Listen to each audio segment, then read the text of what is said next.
दोस्तों नमस्कार, स्वागत है आपका 4 PM पर। मैं हूं आपके साथ अदिति। एक ही घर में 509 वोटर्स, 509 मतदाता एक ही घर पर, एक ही पते पर। मीडिया रिपोर्ट की इस सनसनीखेज खुलासे के बाद ज्ञानेश कुमार की मुसीबतें, बुरी तरीके से ज्ञानेश कुमार फंस चुके हैं। जिसके बाद ज्ञानेश कुमार की छुट्टी कराने की तैयारी में दिल्ली दरबार जो है लगा हुआ है। गुजरात लॉबी लगी हुई है कि ज्ञानेश कुमार ने जिस तरीके से रायता फैलाया है, अब ज्ञानेश कुमार की छुट्टी करानी होगी। एक ही घर के अंदर 509 वोटर्स कैसे रह सकते हैं? एक विधानसभा सीट पर, एक एड्रेस पर 509 वोटर्स कैसे रह रहे हैं? द रिपोर्टर्स कलेक्टिव की रिपोर्ट ने दोस्तों तहलका मचा दिया है। सबसे पहले स्क्रीन पर यह रिपोर्ट देखिए, फिर आगे बढ़ेंगे। Election commission of India bundled and registered 80,000 voters on fake and wrong addresses in just 3 constituencies. माने चुनाव आयोग ने सिर्फ 3 निर्वाचन क्षेत्र में फर्जी फेक वोटर्स, फेक पते पर 80,000 मतदाताओं को पंजीकरण किया है, 80,000 मतदाताओं को रजिस्टर किया है। उसमें भी एक ही घर पर 509 मतदाताओं के नाम एक ही पते पर शामिल किए जा चुके हैं। द रिपोर्टर्स कलेक्टिव ने फिर एक बार चौंकाने वाला खुलासा किया है। आज पब्लिश हुए रिपोर्ट में बताया गया है कि इलेक्शन कमीशन ऑफ इंडिया ने बिहार के पिपरा विधानसभा क्षेत्र के गलीमपुर गांव में एक ही घर में अलग अलग परिवारों के लोग, अलग जातियों के लोग, अलग समुदाय के करीब 509 मतदाता एक ही घर में रह रहे हैं। अब दोस्तों जाहिर सी बात है, ये रिपोर्ट सामने आते ही तहलका मचना था और तहलका मच गया है। केवल संख्या पर मत जाइए, मतलब आप संख्या पर मत जाइए। ये एक गजब खेल है कि एक घर में इतने सारे लोग, अलग अलग समुदाय के लोग, अलग अलग धर्म के लोग कैसे मौजूद हो सकते हैं? संख्या की बात तो छोड़ ही दीजिए, 509 एक घर में कैसे रह सकते हैं? ऐसे एक नहीं दोस्तों, कई मामले हैं। इस रिपोर्ट में यही कहा गया है कि ये एक नहीं, कई मामले हैं। इसी गांव में एक और मामला सामने आया जहां एक ही घर में, मतलब एक ऐसा घर है जो अस्तित्व में ही नहीं है।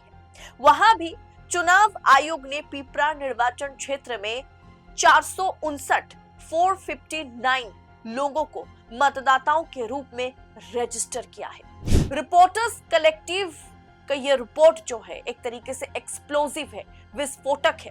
रिपोर्टर्स कलेक्टिव का कहना है कि बिहार के 3 विधानसभा क्षेत्र पिपरा, बगाह और मोतिहारी में, मतलब रिपोर्ट में कहा गया कि हमारी जांच में 3,590 ऐसे मामले सामने आए। सुनकर आपके रोंगटे खड़े हो जाएंगे। 3,590 ऐसे मामले सामने आए जहां चुनाव आयोग ने एक ही एड्रेस पर 20 या उससे ज्यादा लोगों का पंजीकरण किया और एक जगह में तो एक ही घर में 509 लोगों को ठहरा दिया। जरा सोचिए, रिपोर्टर्स कलेक्टिव ने अपने रिपोर्ट में यह कहा कि हमने पाया कि कई मामले में तो घर ही नहीं है, मतलब फेक पते पर, फेक एड्रेस पर, फेक घर पर लोग रजिस्टर हो चुके हैं। हैरानी की बात यह है कि चुनाव आयोग ने इन तीनों विधानसभा क्षेत्र में 80,000 से ज्यादा मतदाताओं का पंजीकरण इसी तरीके से किया है, या फिर एक ही घर में बहुत सारे लोगों को ठुसा दिया, या फिर जितने नामों को एक ही पते पर दिखाया गया, उस नाम का ना तो घर है और ना ही कोई एड्रेस है।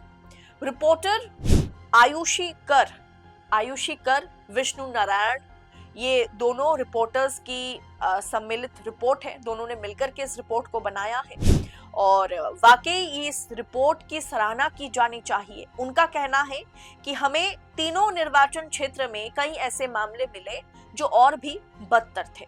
बगाह की मतदाता सूची में 9 घरों का पता चला जहां एक ही पते पर 100 से ज्यादा मतदाता रजिस्टर्ड है। अब सोचिए, मीडिया इस तरह की रिपोर्ट, मतलब स्वतंत्र मीडिया, इंडिपेंडेंट मीडिया, जो सरकार की मशीनरी से सवाल करने की क्षमता रखते हैं, ऐसे पत्रकार इस तरह की खबरों को पब्लिश करने का काम कर रहे हैं और चुनाव आयोग प्रेस कॉन्फ्रेंस में भाजपा प्रवक्ता बनते फिर रहे हैं। उन्होंने अपने रिपोर्ट में यह भी कहा, रिपोर्टर्स कलेक्टिव की इस रिपोर्ट में यह कहा गया कि सबसे बड़े घर में 248 लोग रहते थे। मोतिहारी विधानसभा क्षेत्र में 100 या उससे ज्यादा मतदाताओं के पंजीकृत होने के 3 मामले ऐसे थे जिनका कोई पता ही नहीं था। सबसे बड़ा घर, एक ऐसे घर का वहां पर होना चुनाव आयोग की नई मतदाता सूची के अनुसार अलग अलग परिवारों, जातियों और समुदाय के लोग 294 मतदाता एक ही पते पर रह रहे हैं। एक घर ऐसा है जहां पर 509 लोग एक ही पते पर रह रहे हैं। रिपोर्ट कहती है कि बिहार के चंपारण विधानसभा क्षेत्र में लगभग 10 लाख पंजीकृत मतदाता हैं, जिनके घर जो है, पता जो है, सब कुछ फर्जी है। इसका मतलब यह हो सकता है कि कुल मतदाताओं में से लगभग 8% संदिग्ध एड्रेस पर रजिस्टर्ड है। बिहार की एक सीट पर यूपी के 5000 संदिग्ध वोटर पाए गए थे। बिहार एसआईआर में एक और सनसनीखेज खुलासा रिपोर्टर्स कलेक्टिव ने महज 4-5 दिन पहले किया था, जहां यूपी के 5000 सस्पिशियस वोटर्स बिहार की सूची में पाए जा चुके हैं। अब प्रेस कॉन्फ्रेंस में कल जो प्रेस कॉन्फ्रेंस हुआ, मतलब इधर राहुल गांधी ने वोटर अधिकार यात्रा निकाले, तो उसी दिन आनन फानन में एकदम से इलेक्शन कमीशन ऑफ इंडिया और मुख्य चुनाव आयुक्त ने प्रेस कॉन्फ्रेंस रखी और उस प्रेस कॉन्फ्रेंस में ज्ञानेश कुमार जिस तरीके से सवाल का जवाब दे रहे थे, जिस तरीके से वो नेता प्रतिपक्ष पर सवाल उठा रहे थे, उन्हें धमकाते हुए नजर आए।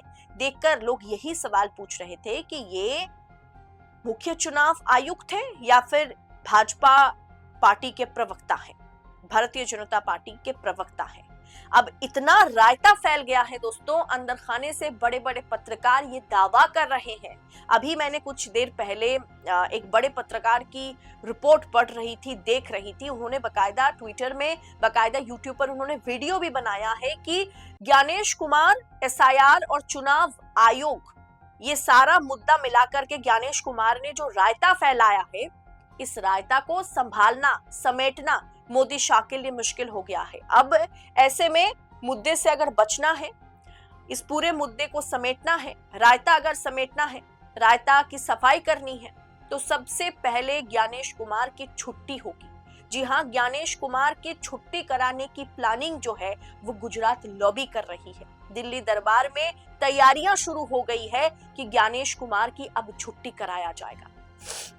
जरा सोचिए, मतलब मोदी शाह के हिसाब से अगर कोई काम करे और उसके बाद रायता फैल जाए और उस रायता को समेटने के लिए उसे ही बलि का बकरा बनाया जाए। दरअसल भाजपा में यही चल रहा है और यही हमेशा से चलता आया है। एटलीस्ट जब तक मोदी शाह है तब तक तो इसी तरीके से भारतीय जनता पार्टी में कामकाज होगा।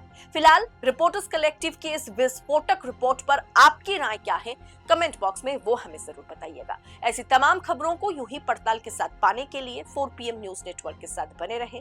मुझे दीजिए इजाजत, फिर मिलती हूँ। बहुत बहुत शुक्रिया। जय हिंद, जय भारत।